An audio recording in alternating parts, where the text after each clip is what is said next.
Serikali ya Uingereza imeidhinisha matumizi ya kambi zake za msingi ya kijeshi na Marekani kufanya mashambulizi dhidi ya Iran, ikiwa ni mwendelezo wa sera iliyoanzishwa na waziri mkuu aliyetangulia.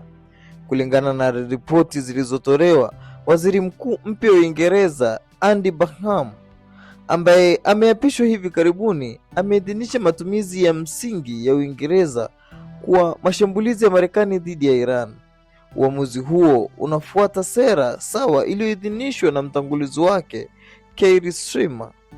Ripoti zinaeleza kuwa uamuzi huo unalenga kuhakikisha mashambulizi ya Marekani yanayotokea kutoka misingi ya Uingereza yanazingatiwa kama sehemu ya operation ya ulinzi badala ya vita kamili.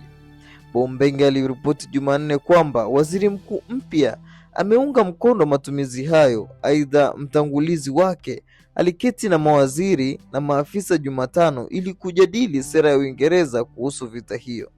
Ofisi ya waziri mkuu imetoa taarifa rasmi kuhusu uamuzi huo hivi karibuni.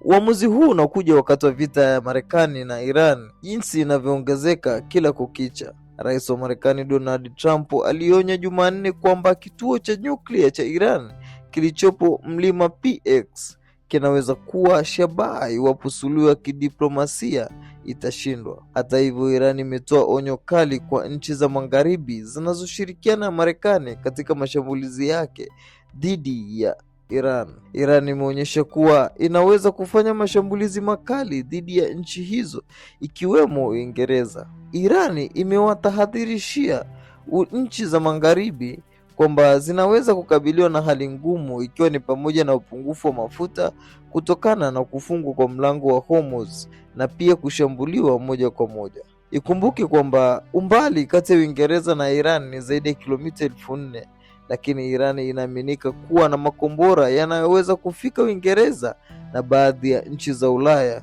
Iran imeahidi kuanzisha mapambano makali ambayo hayajawahi kushuhudiwa tangu mwanzo wa vita kati ya Marekani na Jamhuri ya Kiislamu ya Iran ilipoanza hapo mwanzoni.